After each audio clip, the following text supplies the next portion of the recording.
Salam, sabahınız xeyir olsun. Həkim sən verilişinə baxırsınız. Nəzərinizə çatdırın bu günləri travmatoloji problemlərə, xüsusilə də çiyin oynağı xəstəliklərinə toxunacaq. Həkim qonağımız travmatoloq ortoped İlkin Əlizadədir. İlkin doktor, xoş gördük. Necəsiz? Təşəkkür edirəm, yaxşıyam. Siz necəsiz? Mən təşəkkür edirəm studiyamıza gəldiyinizə görə. Salamlayıram tamaşaçılarımızı və həm Novruz bayramı münasibəti ilə, həm də qarşıdan Ramazan bayramı gəlir. O münasibətlə bütün bizi izləyənləri səmimi qəlbdən təbrik edirəm. Bayramları mübarək olsun. Hansı problemlərlə ümumiyyətlə müraciət edirlər sizə? Buyurun. Bugün çiyin problemlə danışmağı niyə seçdik? Çünki son zamanlar poliklinik müraciətlərin bizə şikayətlə gələn xəstələrin çoxunda artıq çiyin problemləri daha aktual olmağa başlayıb. Çiyin ağrıları, çiyin şikayətləri, çiyinlə bağlı problemlər cavan yaşlarda daha çox posttravmatik səbəblərdən, yəni hər hansı bir travmanın nəticəsi kimi və yaxud da ki, idmanla məşğul olan şəxslərdə travma sonrası baş verir. Yaşlı xəstələrdə isə bu daha çox deməli degenerativ proseslər nəticəsində, yəni yaşla bağlı müəyyən risk faktorlarının ortaya çıxması səbəbindən baş verə bilir. Ümumiyyətlə, çiyin oynağının anatomiyasına nəzərə alsaq, çiyin oynağı kürək sümüyümüzün glenoid deyilən bir çıxıntısı var, bir oynaq səthi var. Onunla bazu sümüyümüzün arasında yaranan bir oynaqdır və çiyin oynağı bədənimizdəki digər oynaqlardan fərqi nədən ibarətdir? Ən geniş hərəkət qabiliyyətinə malik olan oynağımızdır. Yəni, burada hərəkəti... Çox qarışıq oynaqdır eyni zamanda. Bəli, hərəkəti qısıtlayan, belə deyim, hərəkət məhdudluğu yaradan çox az bağ var və bu bağlar çiyin oynağının kapsulunu təşkil edən bağlar oynağın özünə gələn və onu hərləndirən əzəllərin vətərlərindən ibarətdir. Biz bunlara rotator manjet və yaxud da ki, deməli, hərləndirən hərəkətlər edən əzəllər deyirik. Rotator manjet kasları, əzəlləri deyirik. Bu əzəllər 4 əzələlərdən ibarətdir və o əzələ vətərləri gəlir, sanki birləşərək çiyin oynağının kapsulunu əmələ gətirir. Və bunlardan tinüstü əzələ, supraspinatus, infraspinatus, tin-altı əzələ, subskapularis dediyimiz kürəyin önündən başlayaraq bazuya bağlanan bir əzələ və teres minor adında bir əzələ var. 4 əzələ qrupu bu artıq çiyin oynağının rotasiyasını, yəni hərləndirilməsini həyata keçirir. Bunu niyə dedik? Çünki ən çox müraciətlər son zamanlar yaşlı xəstələrdə supraspinatus, yəni tin-üstü əzələ vətərinin degenerativ və yaxud da ki, posttravmatik yırtığı ilə əlaqədar müraciətlərdir. Ağrı sadəcə çiyin bölgəsində olan problemlərdən qaynaqlanır. Onu deməyə çalışırıq. Yoxsa sizdə müraciətlər olur? Bəli, yox, təbii ki, çünki başqa səbəblə də qaynaqlana bilər. Əlbəttə ki, mən çiyin ağrısı ilə gəlirəm yanınıza. Tək səbəb bu deyil. Sadəcə olaraq son deməli, müraciət edən xəstələrin çoxunda sırf bu rotator manjet, yəni çiyin oynağını hərləndirən əzəllərdə problemlər olduğu üçün və ümumilikdə götürəndə say etibarilə ilə, yəni statistika olaraq da çiyin problemləri daha çox bu rotator manjet üzərində dayanır. Təbii ki, bundan əlavə, məsələn, çiyin oynağında adəti çıxıq kimi problemlər ola bilir. Bu daha çox cavan şəxslərdə təbii ki, oynaqların tez-tez çıxması səbəbindən yaranan və yaxud da ki, çiyin oynağının özünün artroz prosesi, yəni qığırdaq yeyilməsi səbəbindən baş verən problemlər ola bilər və yaxud da ki, bazu sümüyünün başının travmatik sınıqları sonrası qidalanmasının pozulması nəticəsində və yaxud da ki, düzgün olunmayan bir əməliyyatın nəticəsi kimi onda avaskulyar nekroz dediyimiz proses, yəni bazu sümüyünün başının əriməsi səbəbindən ortalığa çıxan proseslər ola bilər. Yəni, çiyin oynağında saysaq, çox geniş diapazonda çoxlu sayda xəstəliklər mövcuddur. Amma ən aktualı, yəni ən çox müraciətlər bu rotator manjet dediyimiz, yəni çiyin oynağını hərləndirən, oynağın kapsulunu təşkil edən əzələrin vətərlərinin yırtıqları nəticəsində baş verən problemlərdir. Xəstə bizə gəlir, məsəl üçün, bir misal üçün, bir 60-65 yaş arası bir xəstədir. Doktor, mən qolumu qaldıra bilmirəm. Yəni, bu rotator manjetlə əlaqədar, bunun yırtıqları ilə əlaqədar çiyində ən çox ağrı və hərəkət məhdudluğuna səbəb olan problemlərdir. Xəstə müraciət eləyir, dediyim kimi 60-65 arası qadın, kişi fərqi yoxdur. Doktor, mən əlimi qaldıra bilmirəm, bədənimdən uzaqlaşdıra bilmirəm, əlimi boynumun arxasına apara bilmirəm. Qadınlar daha çox saçlarını daramaqda və yaxud da ki, toplamaqda çətinlik çəkirlər. Əlimi çiynimin arxasına, belimin arxasına apara bilmirəm və bütün görəcəyim işləri sadəcə məcbur olaraq aşağı yerdə görürəm. Yəni dediyimiz kimi qarışıq oynağı olsa da bir neçə istiqamətdə hərəkəti təmin edən bir demək olar ki, oynaqdırsa, amma dediyiniz o strukturda pozğunluq yoxdursa, boyun yırtığına qədər araşdırmalısınız doktor. Qaraciyərimə qədər araşdırmalısınız. Ürəyə, ağciyərlərə qədər emməlisiniz. Ağrının, iradiyyası, məsələn, boyun ağrıları daha çox qola iradiyyası eləyir. Yəni, o daha çox qola gəlir. Xəstə gəlir və bu yaxınlarda mən sizə deyim ki, əməliyyat etdiyimiz bir çiyin problemi xəstəsinin həm də boyun yırtığı var idi. Yəni, xəstənin qolu uyuşur, keyir, ağrı verir, həm də hərəkət məhduqu var, qaldıra bilmir. Artıq biz bunu diferensiyasiya etməliyik. Xəstənə daha çox incidən çiyindimi, boyundurmu? Yəni, təbii ki, burada sizin dediyiniz kimi məsələ mürəkkəbdir, araşdırma və diferensiyasiya çox önəmlidir. Amma təbii ki, müraciət edən xəstələri ilkin bizim hər zaman dediyimiz nədir? Fiziki müayinəmiz. Yəni, o fiziki müayinə, xəstəyə toxunmaq, hərəkətləri etmək, burada müəyyən testlər var, fiziki sınaqlar var, onları yerinə yetirmək artıq bizdə bir müəyyən ilkin fikir formalaşdırır ki, bu xəstədə həmin dediyimiz çiyin oynağını hərləndirən əzələlərin vətərlərində bir problem varmı, yoxsa yoxmu? Və yaxud da ki, başqa bir yerdən qaynaqlanan problemin bura təsir etməsidirmi? Və fiziki müayinənin nəticəsindən sonra ən bəsit rentgenoloji müayinəyə göndəririk bir xəstəni və rentgenda təəssüf ki, vətərlər görünmür. Biz rentgenoloji müayinədə sadəcə sümükləri görə bilirik və çiyin oynağında baş verən, yəni rotator manjetdə baş verən bir problem var ki, biz onu rentgenda görə bilirik, o da kalsifik tendinitdir. Kalsifik tendinit nədir? Bəhs etdiyimiz əzələlərin hər hansı birinə kalsium duzları çökərsə, o artıq bizim üçün rentgenda vizualizasiya oluna bilən, yəni görülür ola bilər. Sadəcə rentgenoloji müayinə ilə biz bunu görə bilirik. Amma qızıl standartımız nədir? Bizim çiyin oynağımızın MRT müayinəsi. Fiziki müayinədən sonra ilkin formalaşan fikirdə, əgər biz rotator manjet yırtığından, yəni çiyin oynağını hərləndirən əzəllərin yırtığından şübhələndiriksə, mütləq şəkildə xəstəmizə MRT müayinəsindən keçirdirik.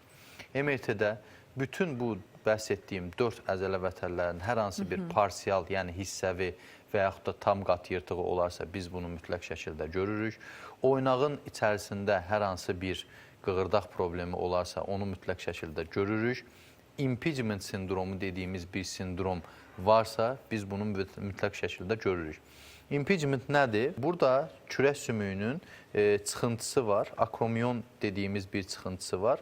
Aşağıda isə bazu sümüyü var və bizim bəhs etdiyimiz rotator manjet əzələləri bu kürək sümüyünün çıxıntısının altından keçərək bazu sümüyünə bağlanır. Bəhs etdiyimiz rotator qılıq əzələlərinin vətərlərinin bazu sümüyü ilə kürək sümüyünün çıxıntısı arasında sıxılmasıdır.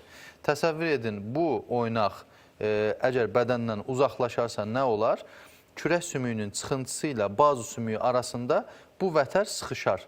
Təbii ki, əgər burada problem varsa, normalda bu ola bilən bir hadisə deyil. Hansı tərəfə, hansı istiqamətə eləsək, əzələmiz... Bunu hansı müayinədə görürsünüz? Bunu abduksiya dediyimiz hərəkət, yəni bədənimizdən o əlimizin uzaqlaşma hərəkəti zamanı görürük. Çünki subskapularis dediyimiz, yəni supraspinatus dediyimiz tinüstü əzələ vətəri birinci 15 dərəcəlik başlama hərəkətini edir. Yox, aydın məsələdir. Müayinə edərkən hər halda hərəkətli şəkildə müayinə olunmur.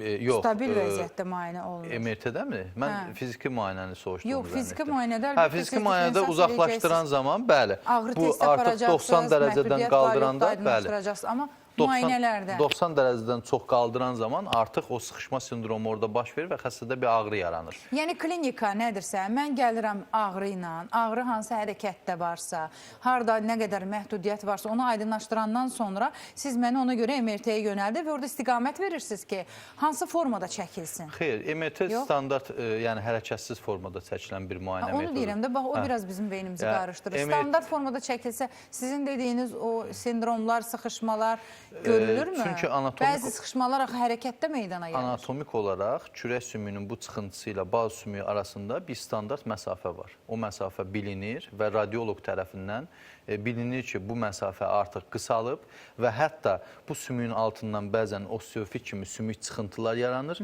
və o məsafə daralır artıq. Və aydındır ki, artıq bu məsafə daralan zaman biraz da vətərin özündə yırtığa bağlı bir ödem varsa, vətərin özü də qalınlaşıb, bura azalıb, vətər qalınlaşıb, qaldıran zaman, hərəkət zamanı, MRT müayinəsində söhbət getmir, xəstənin özünün hərəkəti zamanı artıq ödemli bir vətər, iltihaplaşmış bir vətər və subakromion məsafəsi, yəni bu dimdiyin altındakı məsafəsi daralmış bir sahədə sıxışma baş verəcək və bu xəstəyə ağrı verəcək. Və bu çox rast gəldiyimiz bir problemdir. Və daimi sıxışma zamanı degenerativ proses arta bilir. Yəni, vətərin zaten özündə bir problem var, degenerasiyaya uğrayıb, pi degenerasiyası və ya başqa bir şey və daimi olaraq hərəkət zamanı subakromion impingement sindromu, yəni sıxışması nəticəsində artıq keyfiyyətini itirmiş vətər nə olur? Qopur. Qopdusa artıq hərəkət məhdudluğu çox ciddi olaraq aşağı düşür və çiyin oynağımızı qaldıran zaman çox ciddi ağrılar müşahidə edirik və hətta qalxmayan bir çiyini xəstələr özləri məcbur digər əli ilə qaldırmağa çalışırlar və çiyin oynağı nə qədər geniş hərəkət diapazonuna malik bir oynaq olsa belə, çiyin oynağımızda frozen shoulder, donmuş çiyin dediyimiz bir simptomatika, bir xəstəlik var. Yəni, nə qədər hərəkətsiz qaldısa oynaq, artıq orada yapışıqlıqlar baş verməyə başlayır və oynağımız get-gedə donaraq öz hərəkət qabiliyyətini itirir. Ona görə də mütləq şəkildə ilkin şikayətlərdə, artıq ilkin ağrılarda mütləq şəkildə müraciət etmək lazımdır. Çünki vətərlər qoparsa, retraksiya olunarsa, geri gedərsə, bunların da problemləri, əməliyyatları bizim üçün çox çətinləşir. Donmuş çiyinin geri qaytarılması, bərpası prosesi bizim üçün çox çətinləşir və erkən müraciətlərdə bəsit əməliyyatlarla məsələlər çözülə bilirsə və yaxud da ki, hətta bəsit iynə müayinəsindən fizioterapiya ilə çözülə bilirsə, daha geniş, daha gecişdirilmiş formada bizim üçün əməliyyatları və tədavisi çətinləşə bilir. Doktor, maraqlı gələn bilirsiniz nədir? Bax, deyirsiniz, uzun müddət hərəkət məhdudiyyəti yaşayırsa, hər hansısa bir səbəbdən, istərsiniz orada müəyyən struktur, anatomik strukturunda görünmələri vurğuladınız, hələ deyə bilmədiyimiz çox şey var. Orada biraz dəyişiklik əmələ gəlir, forma dəyişikliyi əmələ gəlir. Şişin olması, ödəmin olması, yer dəyişmənin olması və s. Bəlkə nəyisə görə bilmirsiniz, bəlkə hansısa qərar verməkdə çətinlik çəkirsiniz. Elə bir halla ən çox donuq çiyin dediniz, orada müşahidə olunur. Və ya, məsəl üçün, əməliyyat öncəsi bir hazırlıq, hərəkət verim, çünki onun üçün ən qoruyucu tədbir çiyin oynağı üçün hərəkətin bərpa olunmasıdır. Amma bu insan yenə donuq çiyinlə gəlib, yenə də hərəkət məhdudiyyəti var. Hər bir halda orada struktur dəyişikliyi varsa da, forma dəyişkən, onu görməlisiniz ki, orada müəyyən bir əməliyyat aparasınız. Rotator manjet yırtıqlarının bunlar təbii ki, hissəvi və yaxud da ki, tam qart yırtıqlar ola bilər və yaxud da ki, yırtıq olmadan az öncə bəhs etdiyimiz impingement sindromu ola bilər və yaxud da ki, oynağın özündə bir tendinopatiya yarana bilər, yəni vətərin özünün içərisində bir problem yarana bilər.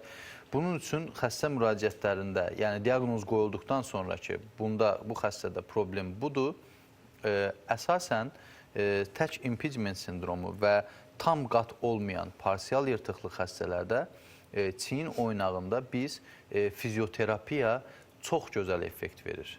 Fizik tedavi, əzələ gücləndirmə egzersizləri, həmin bəhs etdiyim əzələlərin özlərinin gücləndirilməsi egzersizləri, idmanları çox ciddi effekt verir. Və bundan əlavə çiyin oynağı oynaq daxili inyeksiya olunan və xüsusən də steroid inyeksiyası ilə çox yaxşı nəticələr verən bir oynaqdır. Yəni, sadəcə bəsit bir steroid inyeksiyası ilə çiyin oynağında çox böyük problemləri biz çözə bilirik. Bu, məsələn, dizdə və yaxud da ki, but çanaqda belə deyil. Amma çiyin oynağı bu şeydə bir ayrıcalıq təşkil edir.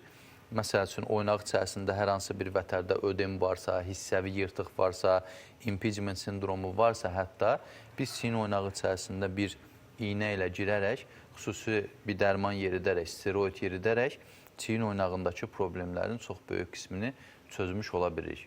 Yox, az öncə sizin verdiyiniz suala qayıdaq. Bir yırtıq var, xəstə bunu gecikdirib, müraciət etməyib, yırtıldığı yerdə qalmayıb, retraksiya olunub, artıq bilirsiniz, əzələ işləmədikcə onun vətəri də geri çəkilir. Yəni, əzələrin özündə, belə deyək, zəifləmə prosesi gedir və artıq retraksiya olunaraq oynağın içərisinə doğru gedir. Biz bu şəkildə olan xəstələrdə artıq rekonstruktiv əməliyyatlar düşünürük.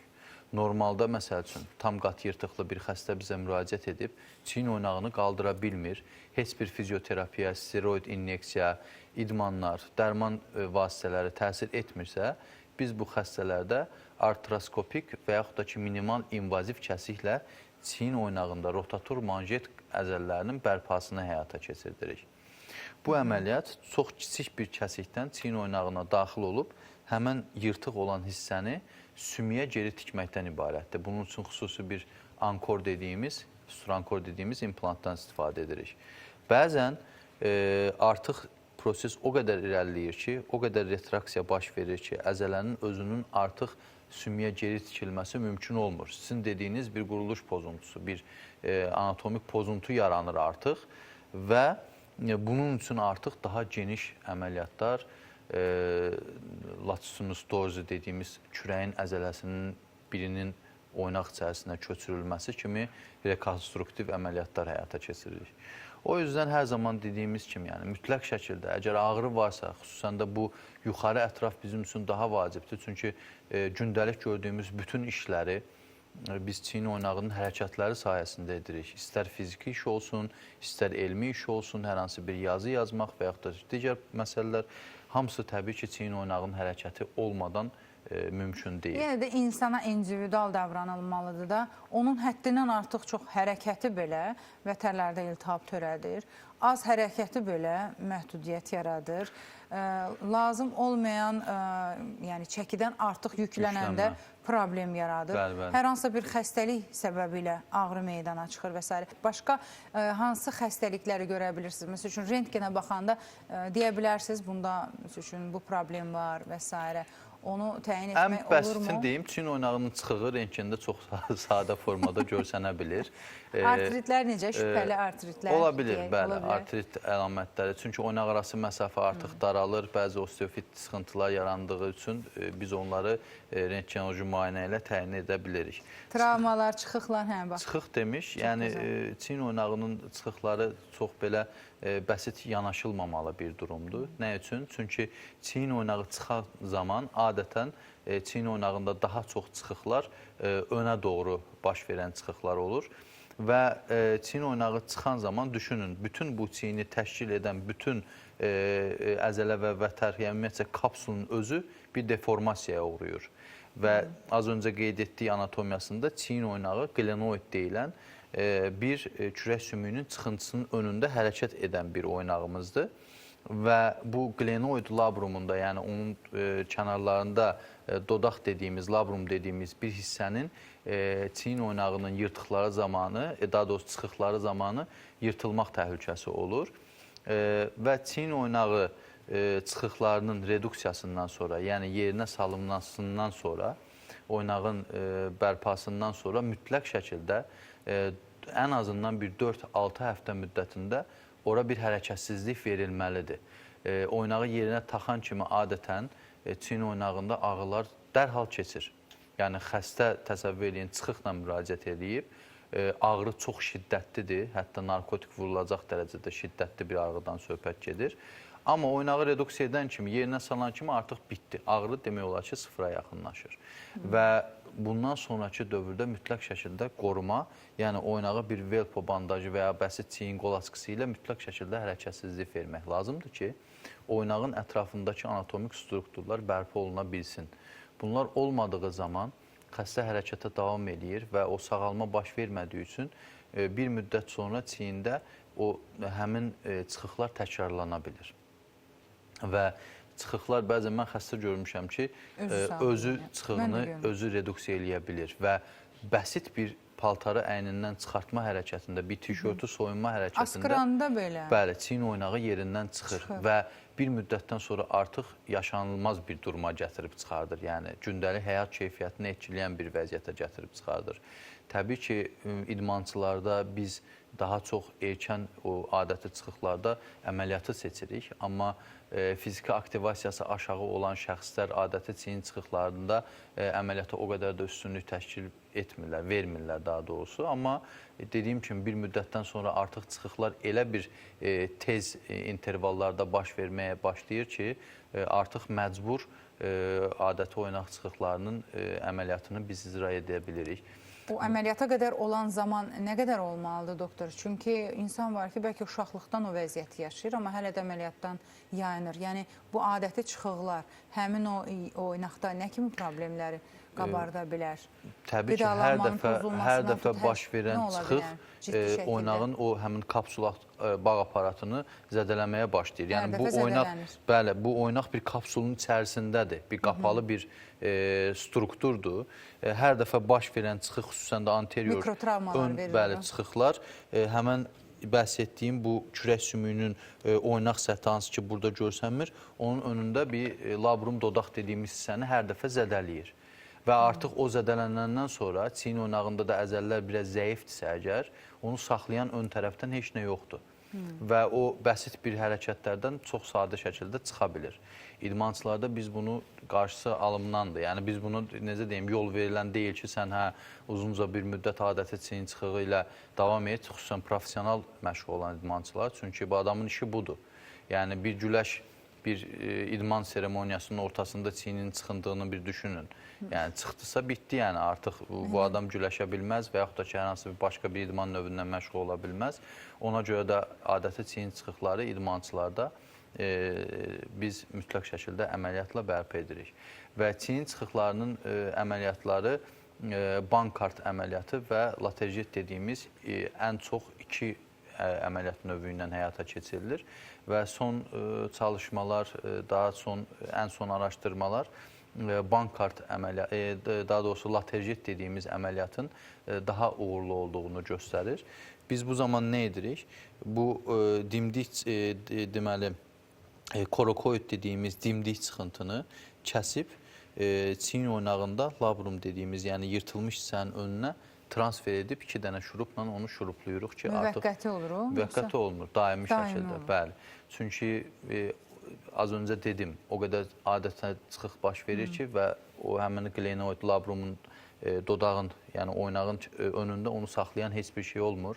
Biz məcburuq ya Bankart əməliyyatı dediyimiz əməliyyatla ora xüsusi implantlar qoyaraq həmin dodağı bərpa eləyək və yaxud da ki, laterjet əməliyyatı ilə korokoid çıxıntını buradan kəsib götürüb oynağın önünə qoyub şuruplayaraq adəti çıxıqların qarşısını əməliyyatla almış oluruq.